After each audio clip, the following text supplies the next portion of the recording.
Hoje, na pregação do Evangelho, nós vamos ler sobre 3 homens clamando por causa das consequências do pecado.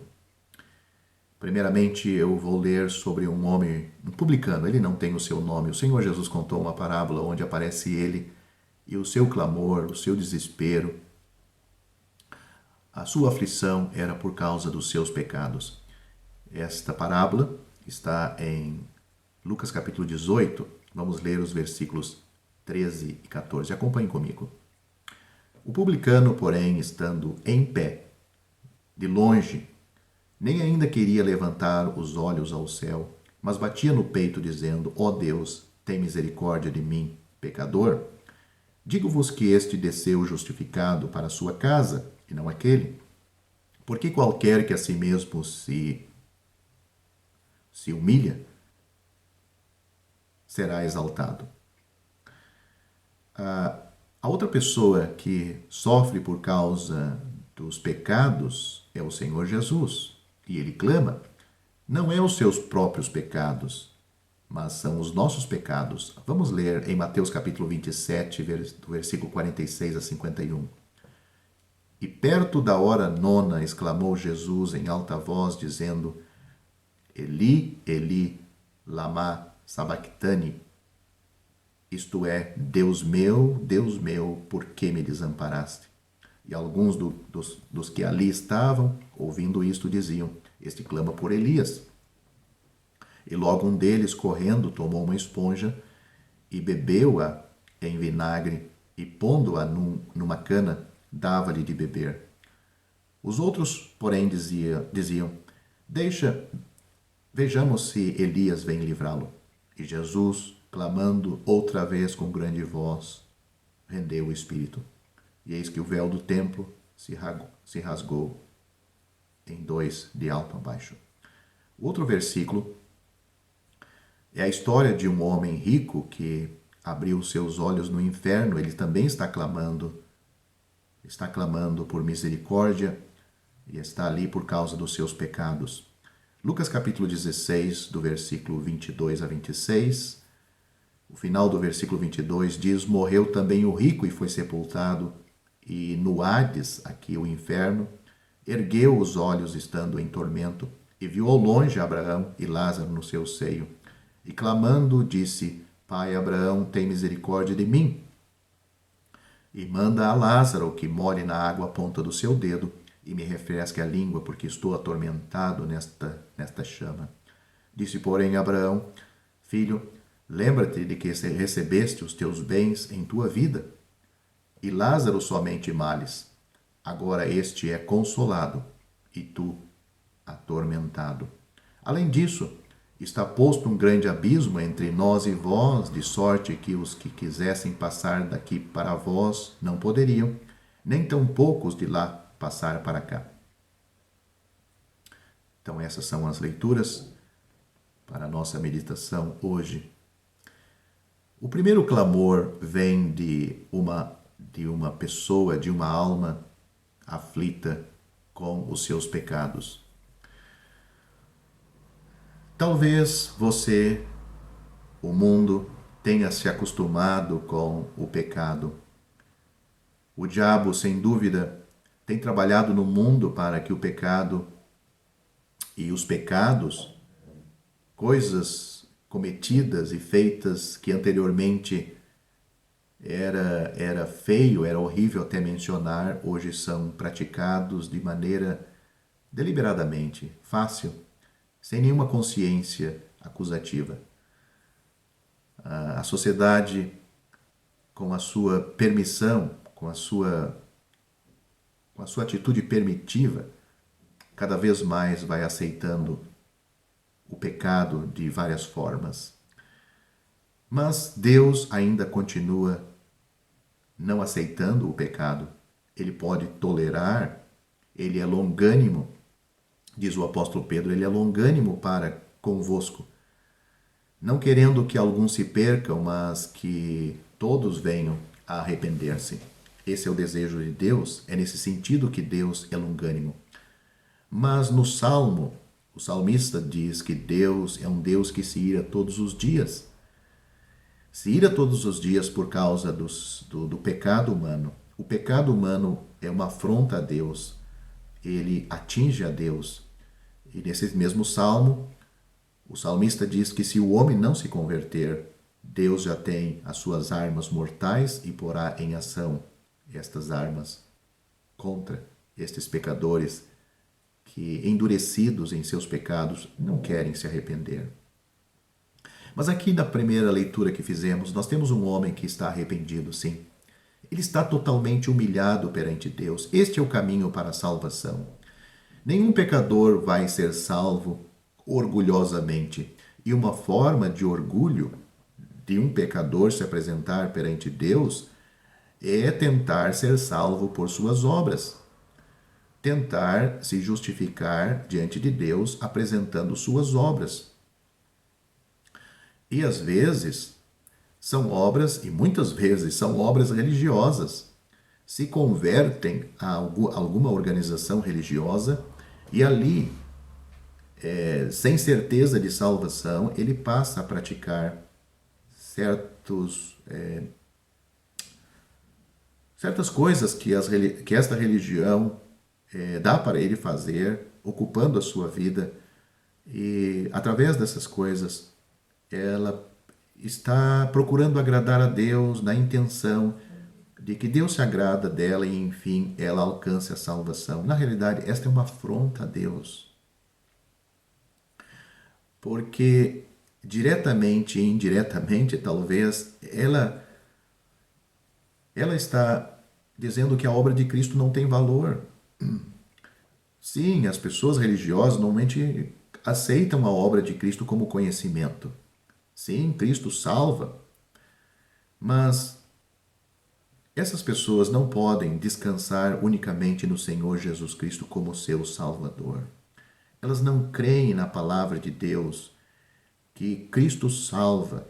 Em nenhum outro há salvação, porque também debaixo do céu nenhum outro nome há dado entre os homens, pelo qual devamos ser salvos. Atos capítulo 4, versículo 12.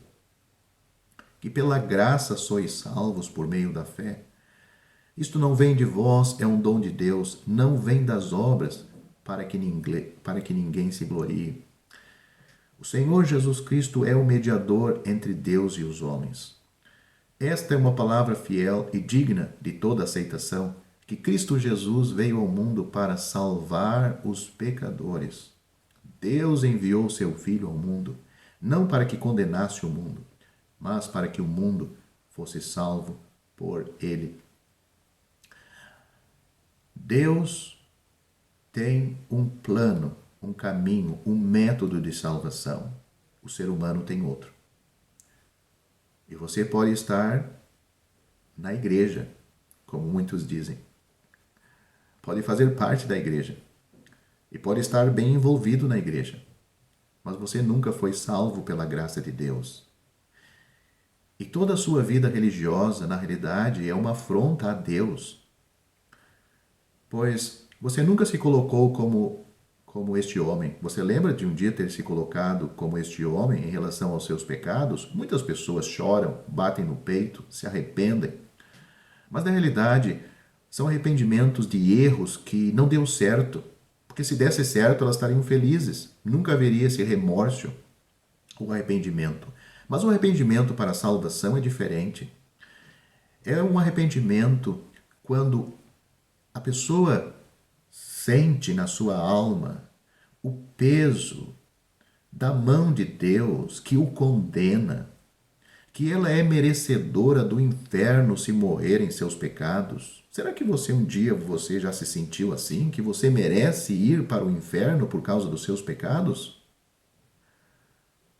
Pois este é o sentimento de uma pessoa que vai ser salva. Não é uma pessoa que entrou para alguma igreja, seja ela ou alguma organização que não se chame igreja, mas está aí procurando se espiritualizar, crescer, evoluir, agradar a Deus.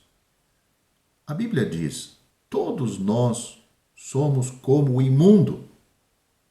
A nossa justiça, as nossas justiças são como o trapo da imundícia. Não há diferença, porque todos pecaram e destituídos estão da glória de Deus. Como este pecador imundo, ainda imundo, não salvo, pode apresentar alguma obra boa para Deus? Não. O começo do caminho para agradar a Deus começa como este homem, arrependido dos seus pecados, consciente que ele é um pecador condenado por Deus, merece ir para o inferno. Você se assusta com essas palavras? É um sinal que você nunca esteve no lugar de um pecador que vai ser salvo. Se você se assusta com essas palavras, é sinal que você nunca leu a Bíblia como deve ser lida. Nunca esteve segundo a mente de Deus, segundo o que Deus declara na sua palavra. Olha a lei de Deus, a lei dada para a nação de Israel, que eles acharam, e muitas religiões acham ainda, tem isto como se fosse um presente de salvação que Deus deu para eles. Quando que na realidade, a lei de Deus é, em resumo, porque eu não vou dizer que seja a justiça de Deus, é um resumo da justiça de Deus, do padrão de Deus, que nenhum homem conseguiu guardar e não consegue guardar, a não ser um único homem, que já nasceu neste mundo sem a natureza pecaminosa, Jesus, o Filho de Deus. A lei nos condena, mas o Senhor Jesus é o Cordeiro de Deus, que tira o pecado do mundo. A lei de Deus nos condena, a condenação, não simplesmente à morte física, mas à morte, a segunda morte eterna. Neste homem, nós temos um quadro daquele pecador que vai ser salvo por Deus. Note ali, este homem está de pé de longe, está em pé de longe. Ele não está se aproximando de Deus, dizendo, olha, claro, a gente tem alguns pecados, mas também, olha aí, a gente tem algumas coisas boas. Eu estou na igreja, eu leio a Bíblia, eu oro. Não, este pecador, ele também conhecia a Bíblia, porque é um judeu, ele conhecia bem a Bíblia. Ele tinha um pai, Abraão, o seu ancestral, o homem de fé. Um homem que a Bíblia destaca ele como um homem que foi justificado por Deus. Um homem que foi experimentado por Deus, chamado da idolatria para Deus. Um homem que foi salvo por Deus, justificado. Ele tinha um pai assim, mas ele diz, tem misericórdia ou ser propício a mim, pecador. Ele não tem outra qualificação a não ser pecador. Como você se qualifica perante Deus? Luterano, anglicano, assembleia, crente, espírita, católico. Este homem, ele tinha uma qualificação, pecador. Pecador arrependido. Ele está perante Deus não somente reconhecendo que é um pecador, mas ele quer que Deus resolva esse assunto dos seus pecados. Ele diz, pecador, sê propício a mim, ó Deus, sê propício a mim, ou seja favorável a mim. Esse propício nos leva para o sacrifício de propiciação pelo pecado. Como todo judeu, ele sabia que lá no altar havia um sacrifício. E todo ano era feito um sacrifício para o dia da expiação pela nação de Israel. Tudo isto são figuras da pessoa do Senhor Jesus Cristo. Este único sacrifício que pode nos salvar. Hoje você não olha mais para um sacrifício de um cordeiro, mas para o sacrifício de Cristo. Você pode chegar como um pecador, condenado sim por Deus, mas arrependido dos seus pecados, crendo no Senhor Jesus Cristo como seu Salvador. Porque a Bíblia aponta o Senhor Jesus Cristo como aquele em quem nós devemos confiar para a nossa salvação, devemos receber como nosso substituto. aquele que foi ferido por nossas transgressões, moído por nossas iniquidades. O castigo que nos traz a paz, o castigo que devia cair sobre nós, caiu sobre ele. Agora nós temos paz, e pelas suas pisaduras nós fomos sarados. Ele, Cristo, levou em seu corpo os nossos pecados sobre aquele madeiro. O justo padeceu por nós, os injustos, para nos levar a Deus. Deus o fez pecado por nós, para que nele fôssemos feitos justiça de Deus. O apóstolo Pedro fala do precioso sangue de Cristo. O crente, a pessoa salva, ela é comprada com o precioso sangue de Cristo, como de um cordeiro imaculado e incontaminado. Você lembra destes fatos em sua vida? Lembra-te estar com este pecador perdido? Lembra-se de ter confiado em Cristo como seu Salvador? Lembra-se dele ter salvado você, os seus pecados, sendo perdoado, porque é isto que está registrado aqui. O Senhor Jesus Cristo disse: digo-vos que esse desceu justificado para a sua casa, porque aquele que se humilha será exaltado. Este pecador foi salvo, foi justificado. Deus o declara justo. Antes, o pecador chega perante Deus com a sua alma imunda, contaminada, cheia de pecado. Mas Deus o declara justo. Ou seja, Deus não vê mais os pecados naquele pecador. Como assim? Por quê? Porque esses pecados foram cobrados em Cristo. A Bíblia diz: Deus o fez pecado por nós, para que nele fôssemos feitos justiça de Deus. Os outros versículos que eu li nos levam para este assunto, porque nós vemos o clamor de Cristo: Deus meu, por que me desamparaste? Eu ouvi uma certa vez um homem dizer que o Senhor Jesus, sim, era filho de Deus, ele recebeu um corpo, era Deus, porque existe Deus o Pai, Deus o Filho, Deus o Espírito Santo, mas na cruz, Deus, o Filho, deixou ali o corpo de Jesus e ali ficou somente o homem. Não, esta doutrina não é bíblica. Não devemos confundir quando Jesus clamou na cruz: Deus meu, por que me desamparaste? Estava só um homem ali clamando a Deus? Não, é Deus o Filho clamando a Deus o Pai. Mas só que na cruz, Deus, como Pai, nunca desamparou o seu Filho.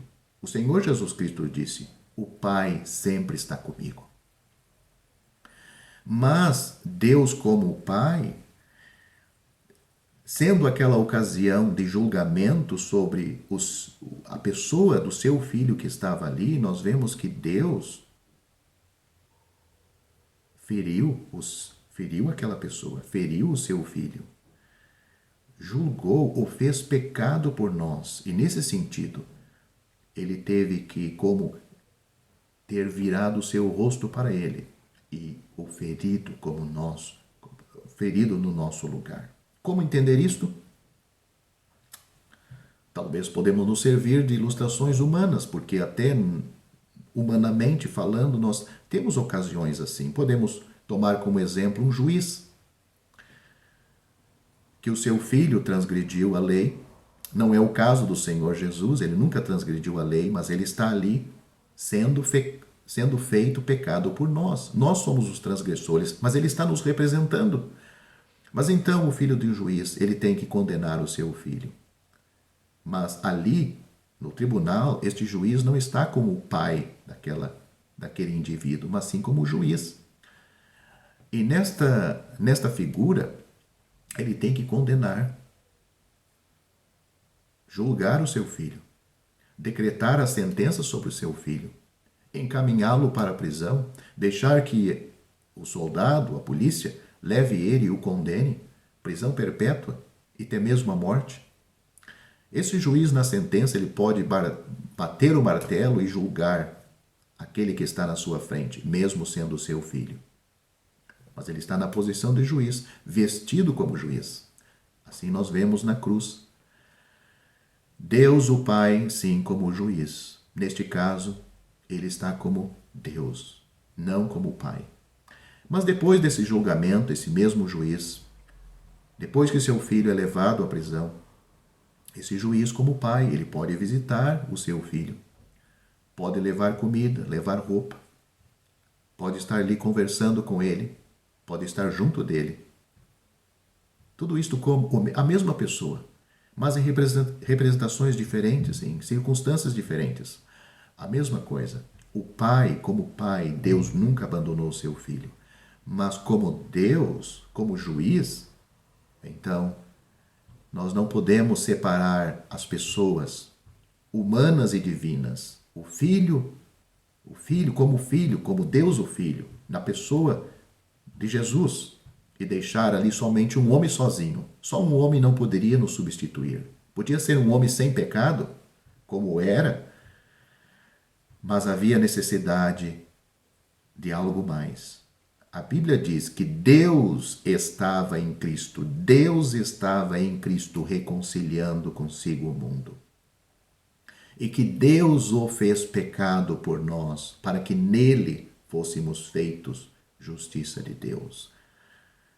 Mas se você não entende essas palavras e a profundidade disto, o que você precisa saber é que a pessoa que morreu naquela cruz, sendo ele filho de Deus, depois dessas palavras de agonia, de sofrimento naquelas trevas, de abandono, temos as palavras que está registrada em João capítulo 19, versículos 30 e 31. Depois de ter tudo sido consumado, o Senhor Jesus, esta mesma pessoa disse, está consumado.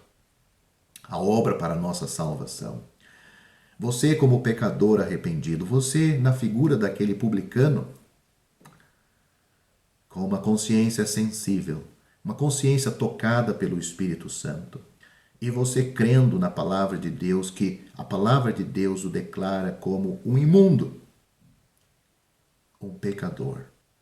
Deus não faz diferença entre você e outras pessoas, mas você como um pecador arrependido, você aceita esse Salvador que morreu, que Deus aceitou o seu sacrifício como eficaz, completo, pois Deus ressuscitou a seu Filho ao terceiro dia, o recebeu no céu, ele está assentado à destra de Deus, ele subiu acima de todos os céus, acima dos anjos, principados e potestades, está à direita de Deus, Príncipe e Salvador. Será que do seu coração já houve esse clamor por causa dos seus pecados? Confiou naquele que clamou na cruz, abandonado de Deus por causa dos seus pecados? Você já confiou nele? Viu que aquele sangue que Cristo derramou foi por si, por você? Que o seu sacrifício, em seu sacrifício e na sua pessoa você pode confiar, descansar, pois Cristo morreu por nossos pecados. Ele ressuscitou para a nossa justificação. Mas nós temos também um homem clamando por causa das consequências dos seus pecados. Este homem agora está no Hades, a palavra grega e a palavra hebraica para a mesma situação é Seol, a palavra hebraica Seol. O Hades, aonde este homem está, nós vemos que é um lugar de sofrimento. É um lugar na eternidade. Este homem já não está na terra. Nós vemos que ele morreu e o seu corpo foi sepultado, mas o mesmo homem, não corporalmente, mas espiritualmente, o seu espírito, a sua alma e espírito, estão agora no lugar de sofrimento. Ele diz, eu estou atormentado nestas chamas. Ele pede um pouco de alívio, ele não pede para sair de lá. É um homem que morreu em seus pecados. Nunca nesta vida ele clamou a Deus para que Deus fosse propício, para que Deus tivesse misericórdia dele, para que Deus o salvasse, mas agora está clamando, não pela salvação lá no inferno, mas pelo um pouco de alívio. Mas não existe alívio no inferno. Este homem está sendo atormentado ainda hoje, enquanto você me ouve, e será atormentado para sempre. Esta é uma história, isto não é uma parábola. Como ele, existem muitas outras pessoas que estão neste mesmo lugar. Este homem também é um judeu. Nós vemos ali Abraão, Deus na figura de Abraão. Abraão é o seu pai, como diz ali, pai Abraão, porque ele é da linhagem de Abraão. Nós vemos um vô no céu, um avô no céu e um neto no inferno. Isto é muito solene. Talvez você tenha antepassados que foram salvos, eles estão no céu. Você estará no inferno se não for salvo. A mensagem do Evangelho é para que você seja salvo enquanto você está em vida aqui na terra. Você morrendo, você vai abrir os seus olhos no inferno. A palavra Hades, muitas vezes, é também usado para os salvos. Nós vemos que a alma e o espírito de Cristo foi para o Hades. Nós temos isto em Atos capítulo 2, nas palavras do apóstolo Pedro, se referindo ao Salmo, que profetizava sobre isto. Mas o Senhor Jesus disse para aquele ladrão que morreu ao seu lado e confiou nele como Salvador, disse: hoje estarás comigo no paraíso. Então a palavra Hades tem o sentido ou o estado, porque na realidade não define o lugar, a palavra em si, mas segundo a leitura nós podemos ver e determinar se aquele estado daquela pessoa ou daquelas pessoas é um lugar feliz ou é um lugar de sofrimento. Neste caso de Lucas, capítulo 16, a história deste homem mostra que ele partiu e está na eternidade num estado de sofrimento. A sua pessoa real, espiritual, ela está sendo atormentado nestas chamas. Já o ladrão que morreu ao lado do Senhor Jesus, morreu antes de Cristo, aliás, morreu depois de Cristo, desculpa. Eu estava pensando numa coisa e falei outra. Estava pensando que os ladrões não podiam morrer na presença da vida que era Cristo. Então, Cristo morreu primeiro, como nós lemos, ele depois de consumar a obra da sua salvação, ele entregou o Espírito ao Pai. Mas ele foi com Cristo para o paraíso. Como entender isto? Podemos ver, por exemplo, podemos ilustrar isto como um ficheiro, uma gaveta com várias fichas, mas nesta gaveta só existe duas fichas, né? Dois porta-fichas, ficheiros. Abrindo essa gaveta, a gaveta é o ficheiro, a gaveta é o Hades. Abrindo, tem duas pastas. Uma está escrito inferno, na outra está escrito paraíso. Abrindo a primeira pasta, o inferno, aí estão todas as almas e espírito daqueles que morreram sem a salvação. A segunda pasta, nós temos o paraíso, o estado de felicidade, o céu, aonde vai todas as almas salvas. Apocalipse capítulo 20, a partir do versículo 11, você leia na sua Bíblia, não é bem o assunto deste vídeo, mas lá nós lemos que o Hades, este lugar temporário das almas, o Hades aonde está as almas dos ímpios, foi lançado no lago de fogo, que é a segunda morte. Este lugar, o lago de fogo, ele é eterno. Então, o Hades não é um lugar propriamente eterno. Mas o lago de fogo, sim, é para onde, no grande trono branco, para onde depois do grande trono branco serão lançadas não somente as almas e espíritos, porque no grande trono branco, neste momento, os mortos ímpios vão ressuscitar e comparecer, vão ressuscitar do mar, da terra, e vão ser reunidos. As almas, os espíritos que estão aí no Hades vão ser unidos com seus corpos. e aí no ar, suspensos no ar, diante do grande trono branco, sendo julgados pelo Senhor Jesus. Serão abertos os livros das suas vidas e serão julgados segundo as suas obras, não para ver se vão ser salvas, mas sim para ver o grau de juízo de condenação no lago de fogo. Porque no inferno, aparentemente, todos sofrem no mesmo grau de sofrimento. Mas no lago de fogo, nós vemos que serão atormentados, serão julgados e atormentados segundo as suas obras. Mas então, como fica o seu caso? Você já é uma pessoa salva?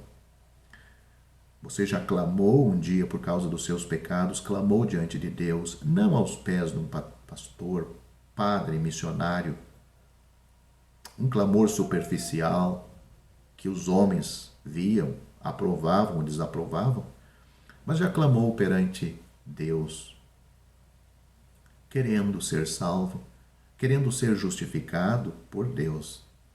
Você já encontrou descanso para a sua alma em Cristo pela fé? Você tem este momento memorável na sua vida, você pode dizer para si mesmo: eu sou salvo. Não que nós temos direito em nós mesmos de dizer que somos salvos, mas porque a palavra de Deus diz e afirma. 1 Coríntios capítulo 1, versículo 18, Paulo diz aos Coríntios: a palavra da cruz é loucura para os que perecem, mas para nós que somos salvos é o poder de Deus. Para nós que somos salvos é o poder de Deus. Espero que você seja salvo por Deus, confiando em Cristo como seu Salvador, pois em nenhum outro há salvação, porque também debaixo do céu nenhum outro nome há dado entre os homens pelo qual devamos ser salvos. Crê no Senhor Jesus Cristo e você será salvo.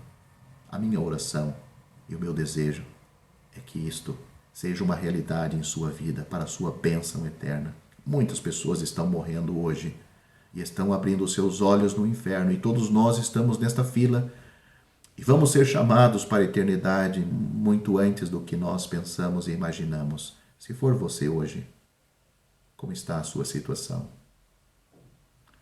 Você parte desta vida para o céu, para o paraíso, ou você parte para abrir os seus olhos em tormento? A decisão é sua.